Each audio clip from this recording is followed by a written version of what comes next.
If the Epstein headlines make your stomach drop, you're not alone.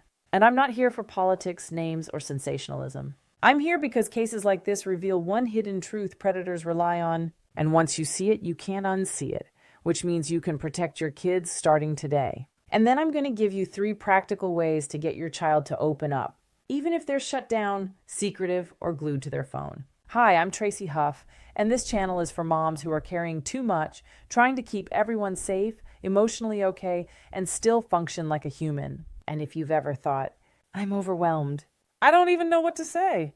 I don't want to scare my kid, but I also don't want to miss something. This video is for you. Because the truth is, we don't get to outsource our children's safety to a system, a school policy, or hoping it never happens. We lead, and we use tools that help us stay calm, clear, and consistent. We equip, we connect. Today you'll learn the one hidden truth predators rely on and parents accidentally reinforce. 3 ways to get your child to open up without interrogating them. A simple script you can use this week that makes your child more likely to tell you the hard thing. And yes, this can be done even if you feel like you've messed up or you haven't been close lately. Here's the hidden truth.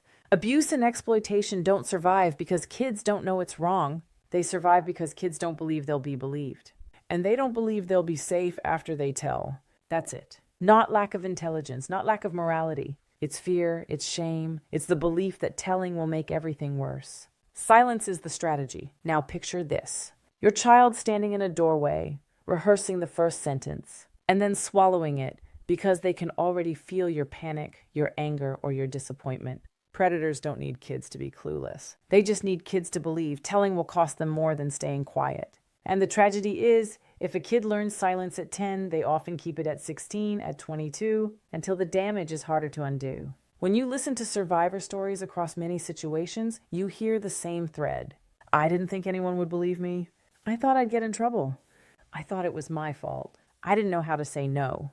I didn't have an adult I could trust. And the most heartbreaking part? In many cases, the child knows it feels wrong, but they freeze because they've never been taught what to do in the moment, and they've never been shown that telling is safe. Predators don't start with violence. They start with connection.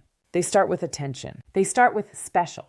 They start with, you can trust me. They start by meeting a need, belonging, love, approval, escape. Then they introduce secrecy. Then they introduce leverage. Then they isolate. So if we want to protect our kids, we don't just teach stranger danger. We build something stronger. A child who believes, if something feels off, I can say no, I can leave, and I can tell my mom, and she will handle it. That belief is protective. The first way to get your child to open up is to remove the 2 things that shut kids down instantly. Fear of punishment. Fear of your emotional explosion. Now, I'm not judging you because I'm a mom too, and when we're scared, our nervous system goes to DEFCON 1. And I get it, nobody wants to put ideas in their kid's head.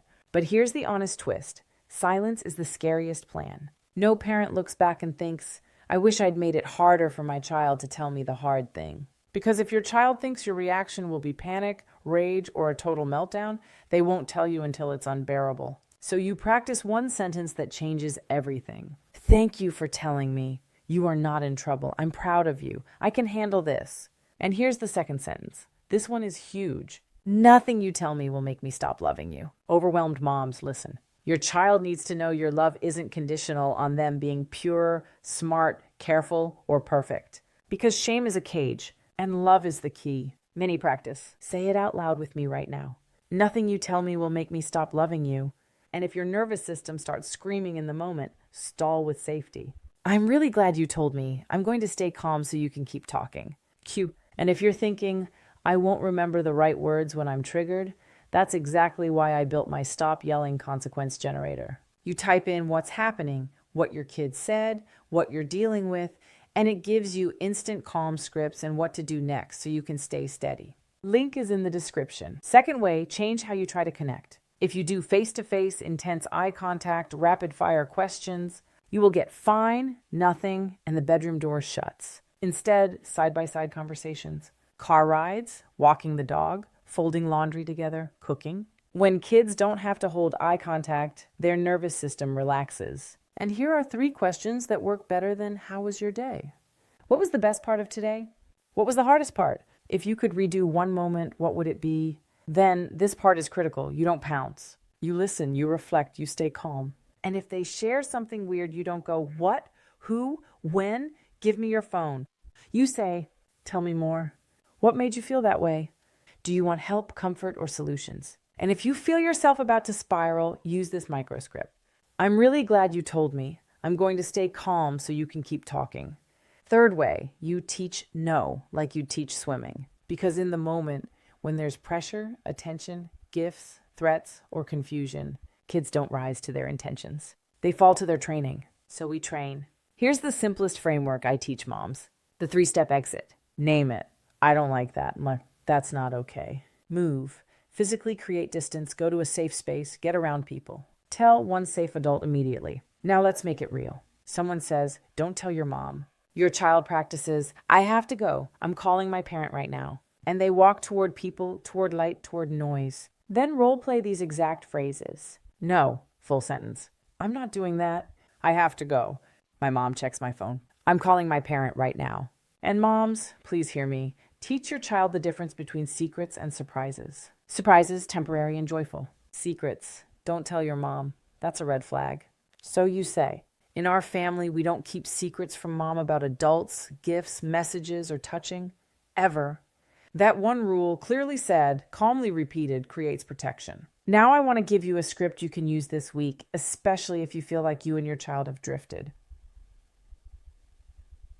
Hey, I want to talk for a minute, not because you're in trouble, because I love you and it's my job to keep you safe. Sometimes kids get into situations that feel confusing or uncomfortable, online or in real life, and they don't know what to do. If anything like that ever happens, I want you to tell me. You won't be in trouble. I won't freak out. We will handle it together. Then end with a question that doesn't corner them.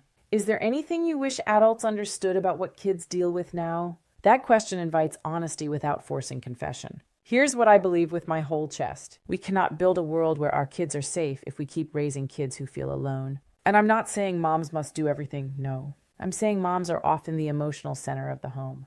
And when we lead differently, our kids become harder to isolate, harder to manipulate, and more likely to speak up. This isn't about fear. It's about power. The power of connection.